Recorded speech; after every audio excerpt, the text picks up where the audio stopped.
Welcome. This is the Frontline Show, Intellectual Radio, powered by ECCSC, T2 Staffing, T2 Construction and Development. Thank you all for tuning in. Thank you all once again. This is hope to be another exciting show. Today, I'm privileged to have as my guest, good brother, friend, and I would say mentor sort. He go by many names. Minister Tahama, Brother Abdullah, and even for y'all who used to party, all you holy and righteous people who point at our kids, Mr. Ricky. Oh, he has all type of monikers, and but most of all, I'm gonna let him tell you who he is, and what he would like to be called. So, with no further ado, Brother Abdullah, how you doing, brother? Thank you for coming, and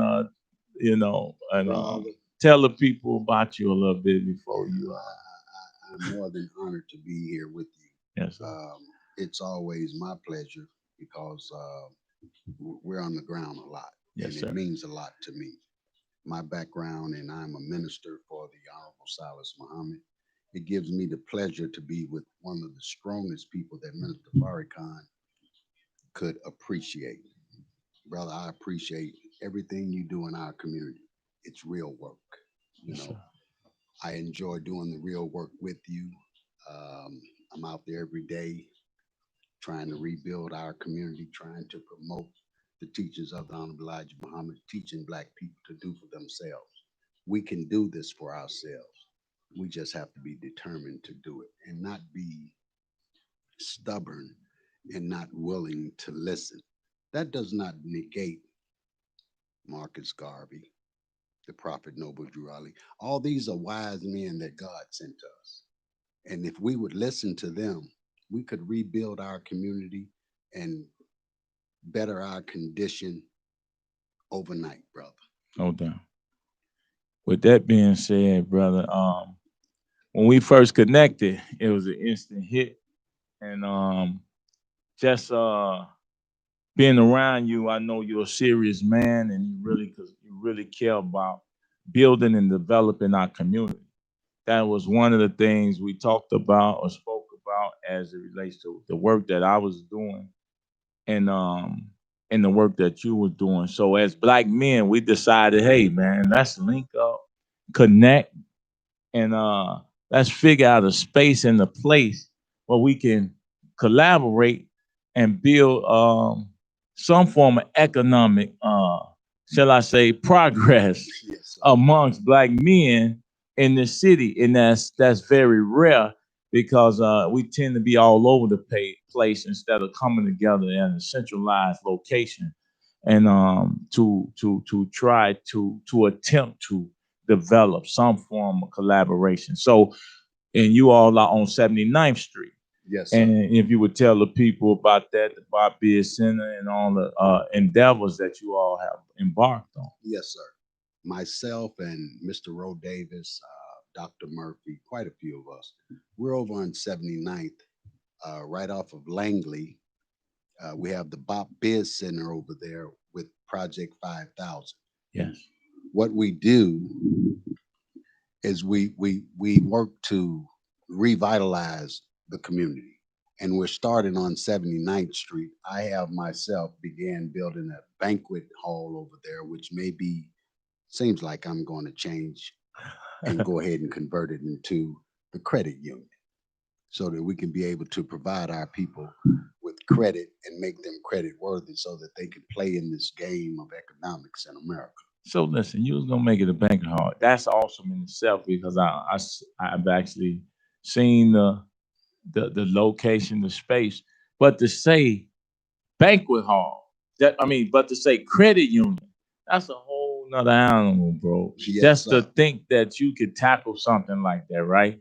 And Yes, get sir. at this financial deprivation we've been enduring since we've been brought here in the hills Yes, of sir. North America. I'm just saying, It is what it is. what make you think And playing devil advocate, what make you Good think that that's possible and that our people would even support their own bank or their own credit union, bro? Well, I know in our past, and pardon me, but every other word come out of my mouth is going to be the Honorable Elijah Muhammad, the Honorable Silas Muhammad. And I'm going to keep mentioning our black leaders like Big Brother, Minister Farrakhan, and all the rest of us who have been on the front line for us. And I say that to say, the Honorable Elijah Muhammad showed us the example when he built a bank in our community, Yes, and he black did. people supported it. The reason I feel that we can do this, first of all, this is a credit union that's in 100 different cities. It's in 40 states and maybe 5 countries. They decided that I should be the chairperson for Cook County because of my groundwork in the community and my connection to the people and the machine with the mechanics to be able to get this information to our people in these services. We want to be able to teach financial literacy to young children and adults so that they can understand how this credit game works, brother. See, we have to understand that the credit game is a science. It's not a privilege, it's a science. And our people are lacking, and I mean no disrespect, are lacking in the science of it. There's a way to rebuild your credit, there's a way to build your credit, there's a way to maintain your credit. But credit is used by most people to create wealth. And that's why you see our community the way it is, and other people come and invade our community because we're not credit worthy. We have not taught our children how to play the game to become credit worthy so that we can take charge of our community. You can't take charge of your community unless you're credit worthy. The bank loans credit, bro. Yes, that's it. You see what I'm saying? They don't So loan they money. give foreigners credit to come in our communities to develop business. Exactly, because we're not qualified to do that. We have not taught our children business. I've been in business since I was 11 years old, brother. I've never had a job for the white man. Everything in my life, I'm 62 years old. Hmm. I've had maybe 12 businesses in my life. So I don't wake up in the morning thinking that You're going to work for someone. that's never going to happen. I am not going to give you my time. I don't care what you're offering me because I can do with my time and write the check in my life for myself. Mm-hmm. I'm not going to let other people extract that.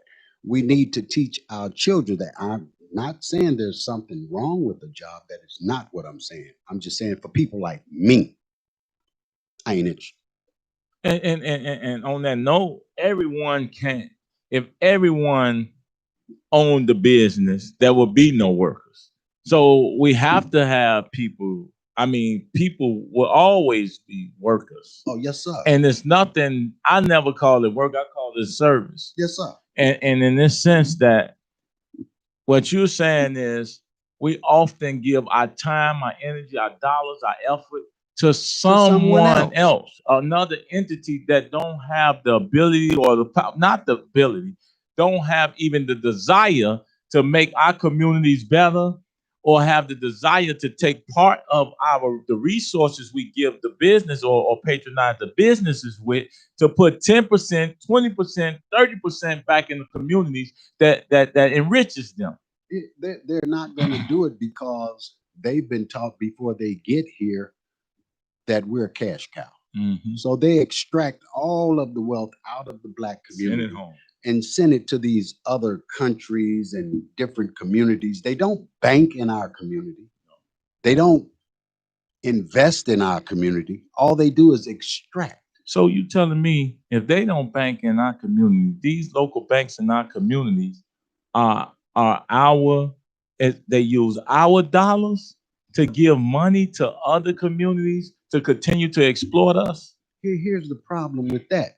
We don't have enough dollars in those banks to have a voice.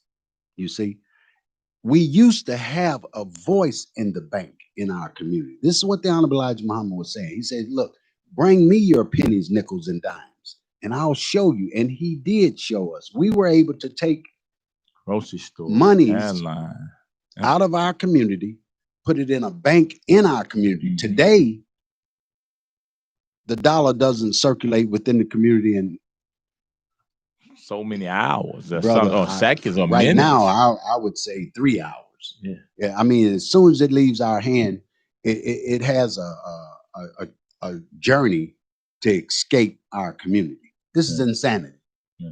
So we have to take control of some of that and put it back in the community so that we can invest in the community and give our children the opportunity to create wealth so that they won't be idle out here killing one another.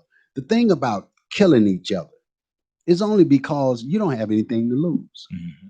If you got a $500,000 home, 4 kids, a bank account, 4 pretty cars, try to preserve that. Yeah, you ain't in no hurry to go to penitentiary. No. You can believe that one, bro. No doubt. You and I being, so we know know. what. You That's see what right. I'm saying? So we have to give them the opportunity so that they can have a vision of a future so that they can build on things that's going to allow them to have a future because they're investing in something that's going to give them a return. If we start teaching that at an early age, even though credit is a science, it's not a mind-boggling science. Our children, 8, 9 years old, could study that thing in 3 months and master it if you teach it to them. That's right. Just learn how to read a credit bureau. Learn what it does when you do a negative to hurt you on your bureau. Learn what it does to do a positive.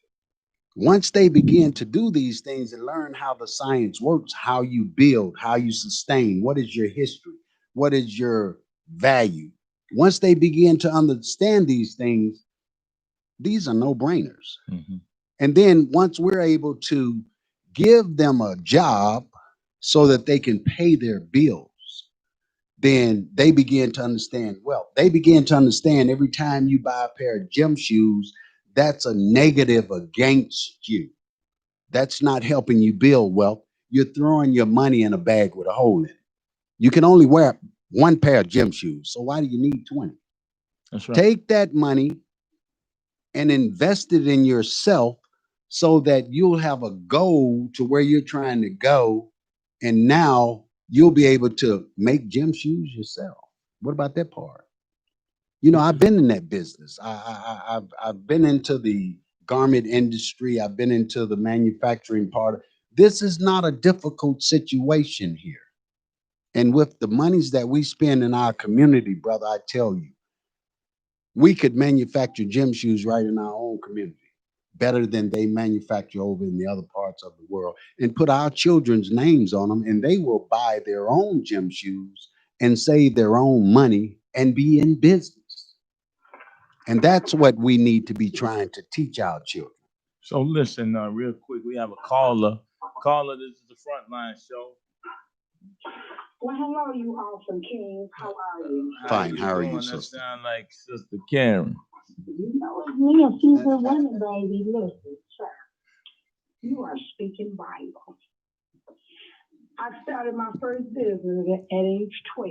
Hello now. My daddy told me a long time ago, you come here with 3 things: time, treasures, and talent.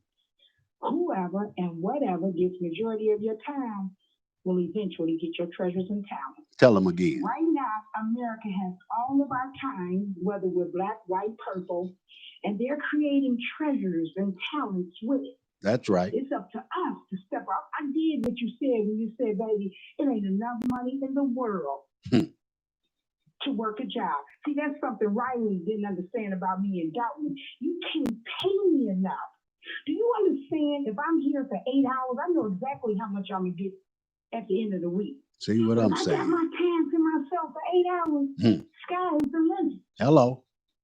We got to get away from what they have trained us. And yeah, my Tyrone, I heard what you said. It's got to be some workers, but majority of them don't have to be us, baby. That's right. Because we're the one with the gifts and the talent. That's right. Everything that they do has to be put on for directions. We the ones with the gifts and the talents. Don't nobody else do it like us, darling. That's right. Nobody. That's why I put up that post with Cram Chasing Yourself. If we would just collectively pull our resources together, sky's the limit. Believe that, When I sister. first started transportation, darling, the Jewish community was owning the nursing homes, the transportation, and the psychosocial therapy. Black people was just getting a penny of that money. Wait a minute. It's majority of us being transported. Hello? All we got to do is take a stand, have more shows like this, share more shows like this. Why do you think commercials show stuff over and over and over? Why do you think I call in no matter where you at, Tyrone? Why do you think I promote Cynthia? Why do you think I promote Crime Chaser? I ain't want nothing from you all. That's right. But I do want us to understand what we need to do to get back on top because we weren't on top. That's right. The COVID is forcing us to get back on top. That's because right. We are a seed. And the more dirt you sow on a seed, baby, it grows. I love you. Enjoy the rest of the show. Hey, thank you, sister. So listen, that's it. We wanna come back and talk about some of the points that Karen made after this break. Exactly. Once again, people, you are tuned in to Intellectual Radio, Frontline Show, powered by ECCSC and T2 staff. Come on back.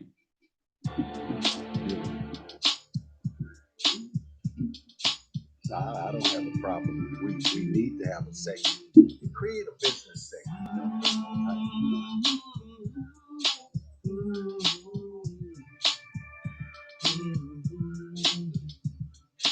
God's control.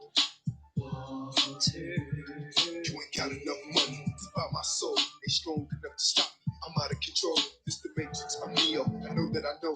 I am that I am. That's why I speak so bold.